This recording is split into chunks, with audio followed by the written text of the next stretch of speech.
Башкы прокуратура Адахан Мадумаровду кылмыш жоопкерчилигине тартуу өтүнүчү менен ЖКга кайрылды. Бүгүн 10 февралда Башкы прокуратура Жогорку кеңештин депутаты Бүтүн Кыргызстан партиясынын лидери Адахан Мадумаровду кылмыш жоопкерчилигине тартууга уруксат берүү үчүн Жогорку кеңешке кайрылды. Адахан Мадумаров кайсы кылмыш иши боюнча жоопкерчиликке тартылаары азырынча белгисиз. Буга чейин депутат бир нече жолу Кыргыз-Тажик чек арасы боюнча 2009-жылы кол койгон протокол боюнча Башкы прокуратурага сурак берген. Ал эми Жогорку кеңештин Конституциялык комитети маселени кароо үчүн 15 мүнөт убакыт сурады. Булак медиа центр Шегеткейжи. Комитет Адахан Мадумаровду кылмыш жоопкерчилигине тартууга макулдук берүү боюнча депутаттык комиссия түзүүнү сунуштады. Бүгүн 10 февралда Жогорку кеңешке Башкы прокуратура тарабынан Жогорку кеңештин депутаты Бүтүн Кыргызстан партиясынын лидери Адахан Мадумаровду кылмыш жоопкерчилигине тартууга макулдук берүү сунуштамасы келип түшкөн. Жогорку кеңештин Конституциялык комитети маселени карап чыгып, Жогорку кеңештин жалпы жыйынына депутатты кылмыш жоопкерчилигине тартууга макулдук берүү маселеси боюнча депутаттык комиссия түзүүнү сунуштады. Айрым депутаттар Башкы прокуратуранын сунуштамасын депутаттардын баарына таратып берүүнү талап кылышууда. Булак медиа центр Чегиткейжи. Адахан Мадумаров аны кылмыш жоопкерчилигине тартуу боюнча депутаттык комиссия түзүлүшүн колдоду. Жогорку кеңештин депутаты Бүтүн Кыргызстан партиясынын лидери Адахан Мадумаров бүгүн 10 февралда Башкы прокуратуранын сунуштамасы боюнча Жогорку кеңеште депутаттык комиссия түзүлүшүн колдоду. Сөз мен жөнүндө болуп жаткандыктан айтып коюшум керек. Комиссия түзүлсүн, бирок баарын ачык калыс карасын. Калган маселе башкы прокурордун абийиринде, деди Мадумаров. Булак медиа центр Чегиткейжи. Балбак Төлөбаев эми УКМК менен Башкы прокуратуранын тиреши күчөйт. Протокол эртең башка адамдын башына келип калбасын. Бүгүн Башкы прокуратура тарабынан Жогорку кеңештин депутаты Бүтүн Кыргызстан партиясынын лидери Адахан Мадумаровду кылмыш жоопкерчилигине тартууга макулдук берүү жөнүндө сунуштамасы Жогорку кеңешке келип түштү. Конституциялык комитет аны карап, Жогорку кеңештин жалпы жыйынына аталган маселе боюнча комиссия түзүүнү сунуштады. Жогорку кеңештин депутаты Балбак Төлөбаев мындан ары улуттук коопсуздук мамлекеттик комитети менен Башкы прокуратуранын тиреши күчөй турганын билдирди. Урматтуулар, өткөндөн сабак албайлыбы? Азыр бийликте отургандар куугунтук көргөн адамдар. Эми УКМК менен Башкы прокуратуранын тиреши күчөйт. Кече башкы прокурор өзү УКМКнын мыйзамына каршылыгын билдирди. Урматтуу Садыр Нуркожоевич, буларды токтотуңуз. Булар сизди дагы түртүп бара жатат. Протоколду чукубай эле коелу. Эртең протокол башка адамдын башына келет, деди Төлөбаев. Булак медиа центр Чегиткейжи. Рыскелди Момбеков Алымкадыр Бишеналиевди кечириш эмес, кетириш керек. Саясатчы Рыскелди Момбеков саламаттыкты сактоо министри Алымкадыр Бишеналиевдин таластыктарды кызматка жолотпош керек деп айткандарына жооп берди.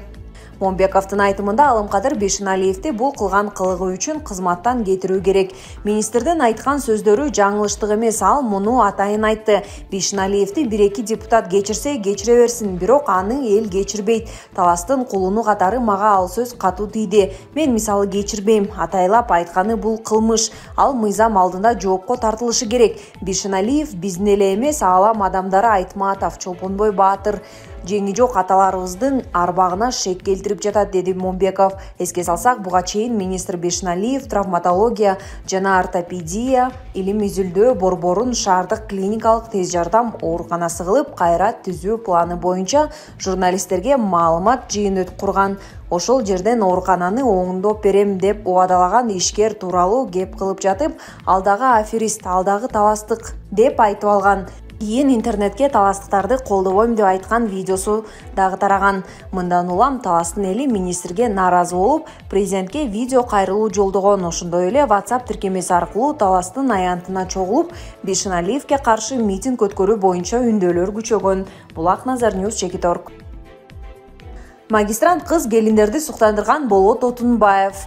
Кыргызстандын Америкадагы мурдагы элчиси Болот Отунбаев Тышкы иштер министрлигинин алдындагы Казы Дикамбаев атындагы дипломатиялык академиянын эл аралык мамилелер факультетинде магистранттарга лекция окуп, окутуучулук кесипти аркалоодо. Аталган академияда окуган магистранттар Болот Отунбаев сабакты мыкты өтөөрүн, анын сабагына бири да калбай катышаарын, ал тургай магистранттардын арасында Болот мырзага ашык болуп, суу карткан кыз келиндерде жок эмес экенин академиянын магистратурасында билим алып жаткан бир кесиптешибиз айтып берди.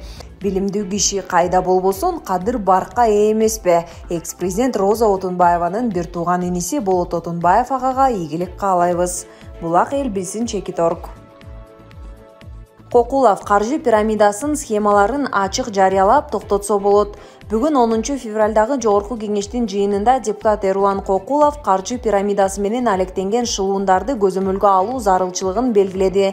Анын айтымында акыркы 4 жылдан бери элди алдагандар көбөйгөн. Эл алданып жатат, андыктан министрлер кабинети ыкчам чара көрүп шылуундукту токтотушу керек. Бул схемаларды ачыкка чыгарып токтотсо боло турганын көргөм. Бул тармакта ИИМ жакшы иш алып барбай жатат. Биринчи кайрылып келген жарандардын арызы каралбай туруп калгандыктан көп адам алданып калууда. Каржы пирамидаларынын аягы жаман бүтөт дегенге карабай көп адам адашты деп кошумчалады. Ошондой эле ал бул багытта келген биринчи эле арызды ИИМдин кызматкерлеринин кароосу менен маселенин алдын алууга боло турганын кошумчалады. Булак Марал ФМ чекиткейжи.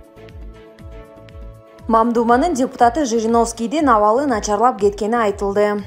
Россия Федерациясынын мамлекеттик думасынын депутаты ЛДПР партиясынын лидери Владимир Жириновский кечээ коронавирус менен ооруканага жаткырылган. Бүгүн 10 февралда Жириновскийдин абалы начарлап кеткени айтылууда. Бул тууралуу Орус маалымат каражаттары кабарлады. Ал жасалма дем алдыруучу аппаратка туташтырылган. Ошондой эле депутаттын мурдагы кант оорусу да күчөп жатканы айтылат. Булак медиа центр чекиткейжи. Украинанын чек арасына жакын жерде Орусия менен Беларус аскердик машыгуу өткөрүүдө. Беларуста бүгүн 10 февралда Орусия менен биргеликте союздук чечкиндүүлүк 2022 аталышындагы машыгуу башталды.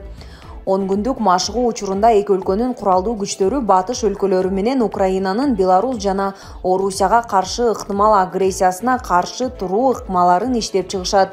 Бул тууралуу Орусиянын коргоо министрлиги билдирди. Машыгуу өткөрүүгө Орусиянын президенти Владимир Путин менен Александр Лукашенко декабрда эле макулдук берген.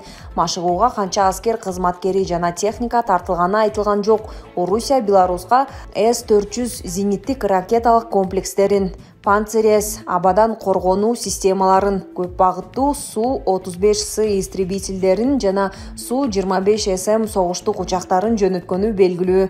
Машыгуу шылтоосу менен Беларуска орус аскерлеринин жана техникаларынын жөнөтүлгөнү батыш өлкөлөрү менен Украинанын тынчсыздануусун жаратты. Орусиянын аскердик күчтөрү Беларусь-Украин чек арасынан анча алыс эмес жерде орун алууда. Батыш өлкөлөрү Орусия Украинага кол салуу үчүн бул аймакта аскерлерин күчтөндүрүп жатат деп кооптонууда. Украина менен чек арада акыркы эсеп боюнча 120 миңдей орус аскерлери жайгашты. Орус чек арасына караганда Беларусь чек арасы Киевке жакыныраак. Батыш Москваны Украин чек арасынан аскерлерин алып чыгып кетүүгө үндөп, болбосо аяосуз түрдө санкция кысаларын эскертүүдө. Орусия Украинага кол салуу планы жок экенин айтып, батыш өлкөлөрүн Украинаны куралдандырууга жана орус чек арасына жакын жерлерде аскердик иштерди өткөрүүгө айыптоодо. Булак Назар Ньюс чекит.org.